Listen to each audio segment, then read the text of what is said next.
Yo mga kasangga, tayo ay magbibisit sa ating farm today at bibigyan na rin natin ng asawa si Floji. Magtatanim tayo ng asola para sa ating expansion at aksidenteng magiging cooking show. Bago tayo umalis ng bahay, no, nakaschedule pala ang deworm ng ating sisiu. Kaya deworm muna natin to gamit ang Vermex Sport. Sa pagde-deworm ng sisiu, no, ang pinaka-importanting dapat tandaan dyan, no, hindi pa sila kumakain. Pwede naman kumain na sila, pero para sa akin mas effective yung hindi pa sila kumakain. Kasi once na hindi pa sila kumakain, pagka nakainom sila ng dewormer, rektang mamamatay yung mga bulate. Kasi yun yung unang intake nila, hindi hahalo sa pagkain. So early in the morning, hindi pa sila kumakain, bibigyan natin sila ng pang deworm.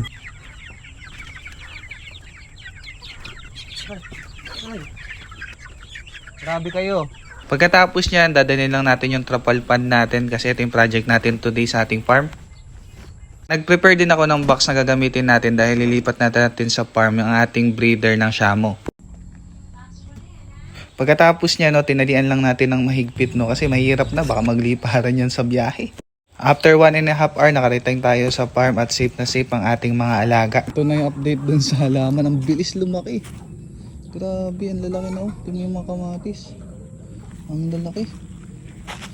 Then ito, ang lalaki na rin. Yung kalabasa, ang laki na. Yay! Yan yung kalabasa, ang laki na. Then nilipat na namin ni Chong yung Shamo, no. Kailangan nang ma-release kasi nga nai-stress sila pag nasa loob ng box. Yan, dito natin lalagay ang ating mga Shamo. Binili mo ba yan? Oo, binili ko.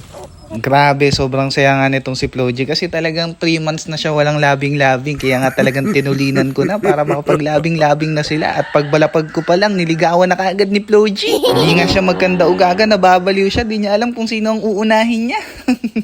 Nang madaan nga ako sa asola, no, natuwa ako kay Chong kasi nag-improvise siya dito ng lona. Tapos nilubog niya daw sa lupa kasi daw yung mga azola namin siksikan na. At yung nilagay niya dito sa lona, siksikan na rin. Ang bilis dumami. Kaya kailangan na talaga natin mag-expand ng azola, kaya naghukay kami dito ni Chong. Dapat talaga tutusukan lang namin ng kahoy yung trapalpan, no, pero nagsuggest si Chong na why not ilubog na lang namin sa lupa kasi nga naman pagka yung kahoy mabulok, baka yung pa ipagkasira or pagkatapo ng azola dun sa pan.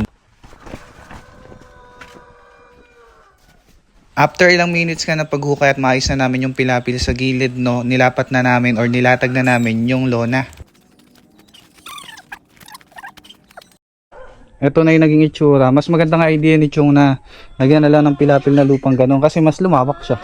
Unlike pag nakatayo lang, pa-square lang siya dyan, naging para siyang oval. Nalagyan na natin ng water. Galing yan sa ilalim ng lupa.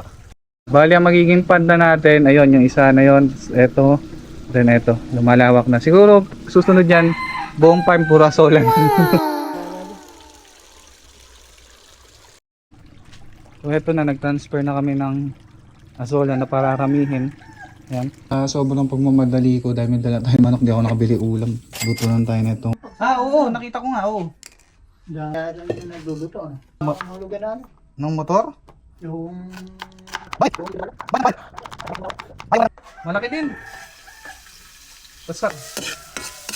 150 na eh.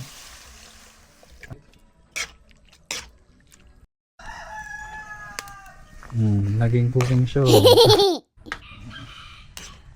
Kangkong. Amen.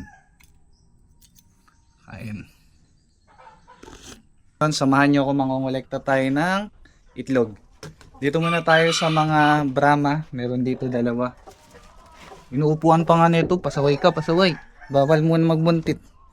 Bawal mag-upo. Next tayo sa Rhode Island. Ito yung mga Rhode Island, etong isa, saka dito, kolekta na tayo. Sarado natin, baka makalabas. Sa taas. Ba't ka nandyan? Okay, dito tayo, nabutan ko na may umiitlog. Dalawa, pero harvest na natin. Dito sa unang paitlogan, merong 4. Ayan. Merong 4. Tapos dito, ba't kayo? Diyan, 2. Naglilimdim yung isa, oh. Merong isa. So nakakuha tayo dito ng 5. Sana marami na tayong makuhang itlog.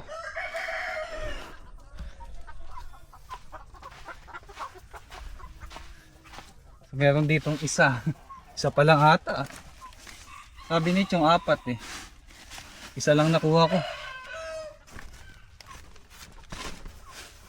Baka may nakalubog dyan. Ayun, dalawa. Ayun, dalawa nakuha. Dito, dalawa pa lang. Kasi mga nagsisimula pa lang umitlog to, talaga expected na konti pa lang. Dito naman tayo sa may... Uy, nakatulog. Sa may sirama natin. Ito yung sirama. May nakita na akong itlog agad. Dalawa. May nakuha tayong dalawang siramang itlog. Ako, kakunti. May umitlog tong nandito. Ang nakuha ko ngayon ay isang piraso.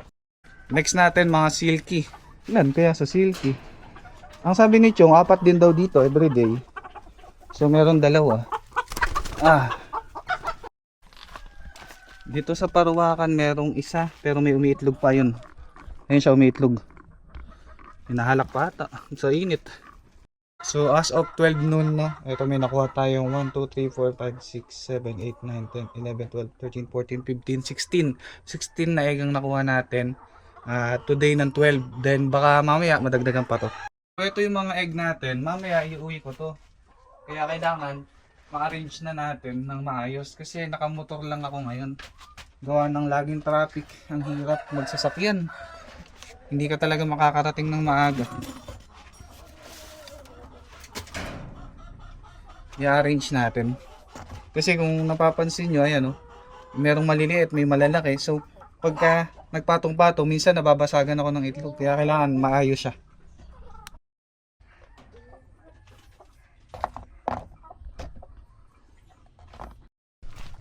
Dumating yung nag-deliver ng feeds. Boss. Boss, doon na lang palagay. Doon. Doon din kasi nilalagay yan eh.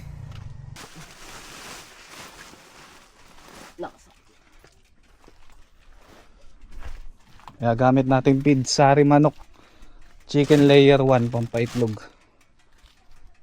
Ayan, itong mga feeds na gamit natin, ang layer 1 ng sari manok. In total halos 5 tray kulang lang ng 7 itlog sa 5 tray.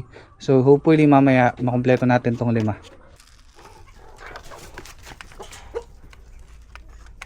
Dito naman sa part na to, pinakain ko lang yung manok natin na may kasamang asola. Tinry ko lang kung talagang kakainin nila kasi gusto ko makita ng actual at gustong gusto talaga nila. Napapansin nyo, gustong gusto nila.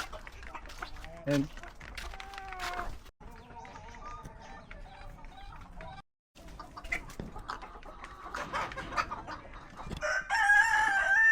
so yun mga kasangga, hanggang dito na lang ang vlog natin for today. I hope may natutunan kayo at nag-enjoy kayo sa video natin. Happy farming at maraming salamat.